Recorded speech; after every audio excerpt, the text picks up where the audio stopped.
ये है दोस्तों रियलमी कंपनी वॉशिंग मशीन, जैसे फ्लिपकार्ट से हमने खरीदा था। वीडियो इसका चैनल पर डला हुआ है। 2 साल से करीब इसको हम यूज़ कर रहे हैं। बहुत ही अच्छा वॉशिंग मशीन है दोस्तों, बिना किसी प्रॉब्लम के अच्छे से वर्क कर रहा है। पर दोस्तों अब इसमें एक छोटी सी प्रॉब्लम आई है। प्रॉब्लम क्या है दोस्तों, ये जो पानी निकलने का पाइप होता है, तो इससे दोस्तों धीरे धीरे आप देख रहे हैं पानी जो है परमानेंट लीक हो रहा है। जो हमारा दोस्तों ड्रेन स्विच है, ड्रेन स्विच ऑफ हो गया, ऑफ कर दिया है, उसके बाद भी इससे पानी धीरे धीरे कंटिन्यू निकल रहा है। और जो हमारा बाथ टब होता है जिसमें हम अपने कपड़े डालते हैं दोस्तों, निरमा वगैरह, उसका जो पानी है धीरे धीरे लीक हो रहा है। तो इस प्रॉब्लम को दोस्तों आप खुद से ठीक कर सकते हैं। आज हम वही आपको सही करके दिखाएंगे, बिना किसी मैकेनिक की हेल्प के आप घर पे ही सही कर सकते हैं। ये हमारा दोस्तों पाइप है जिससे हमारा पानी लीक हो रहा है। तो सबसे पहले क्या करेंगे, आप ये जो बैक पैनल है इसको खोल लेंगे, जो भी स्क्रू वगैरह लगे हैं। अभी मैं इसको पहले टाइम दोस्तों फर्स्ट टाइम ओपन किया हूँ, क्योंकि ये मशीन 2 साल से पूरी तरीके से अच्छे से वर्क कर रही है बिना किसी प्रॉब्लम के। तो यहाँ पर ये दोस्तों आप एक रॉड देख रहे हैं, ये ऊपर की तरफ जब जाता है स्विच को आप वाटर ड्रेन को ड्रेन करते हैं पानी को, तो जब ये बांसर ऊपर जाता है तो हमारा पानी निकलता है। पर दोस्तों इसको ऑफ करने के बाद भी पानी कंटिन्यू निकल रहा है। तो दोस्तों हमारी गलती होती है, जो हमारे कपड़े होते हैं उसमें कॉइन वगैरह होता है या ज़्यादा कूड़ा कचरा कुछ रहता है, वो फंस जाता है बासर में, तो सही से बासर काम नहीं करता है, तो पानी लीक होने लगता है। बैक पैनल खोलने के बाद दोस्तों आपको इस हुक को जो पिन है इससे निकाल लेना है, और अगर नहीं निकलता तो कोई प्रॉब्लम नहीं, डायरेक्ट आप इसका जो ऊपर का कैप है इसको इस तरीके से खोल लेंगे।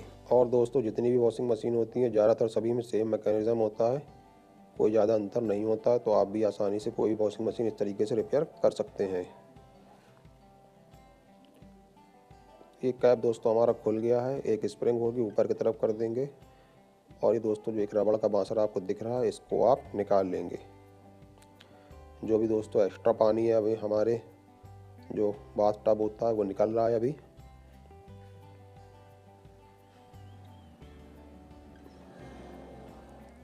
तो इस तरह सारा पानी दोस्तों हमारा निकल गया है। अब देखिए इसके अंदर दोस्तों कुछ ना कुछ फंसा रहता है, तो मैंने चेक किया, हमारे दोस्तों ये देखिए एक पिन है, ये दोस्तों पत्ती टाइप की है जो कि बालों में यूज़ होती है बच्चों के। ये दोस्तों इसमें आ गई थी, तो इस वजह से दोस्तों ये जो बांसर है पूरी तरह से काम नहीं कर पा रहा था रबड़ का, और पानी धीरे धीरे लीक हो रहा था। हो सकता है दोस्तों आपके उसमें कॉइन वगैरह हो सकता है या कुछ और कचरा वगैरह हो सकता है।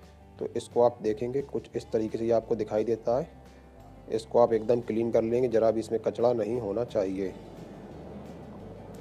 और क्लीन करने के बाद दोस्तों आपको इसको वैसे ही वैसे पैक कर देना है। इसलिए दोस्तों वॉशिंग मशीन यूज़ करने के लिए एक वार्निंग लगी रहती है कि जब भी आप कपड़ों को धोएं तो हुक वगैरह, पिन वगैरह, जो भी कॉइन वगैरह होते हैं उनको निकाल लें। और दोस्तों जो निकालना भूल जाते हैं तो इस तरह की प्रॉब्लम फेस करना होती है।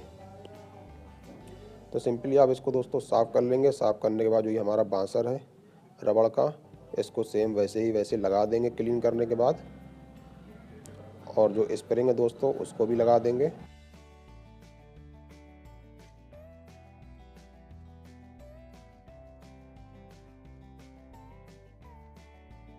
इसका जो कैप है दोस्तों इसको अच्छे से टाइट करके लगाएंगे, और इसके बाद इसका बैक पैनल लगा देंगे। इस तरह से आपकी मशीन दोस्तों रिपेयर हो जाएगी। इसके बाद दोस्तों आपका कोई क्वेश्चन हो तो कमेंट करके पूछ सकते हैं। वीडियो अच्छा लगा हो तो वीडियो को लाइक, शेयर एंड चैनल को सब्सक्राइब जरूर करें। इस वॉशिंग मशीन का अनबॉक्सिंग वीडियो का लिंक मैं डिस्क्रिप्शन में दे दूंगा, तो आप उसको भी जाके देख सकते हैं।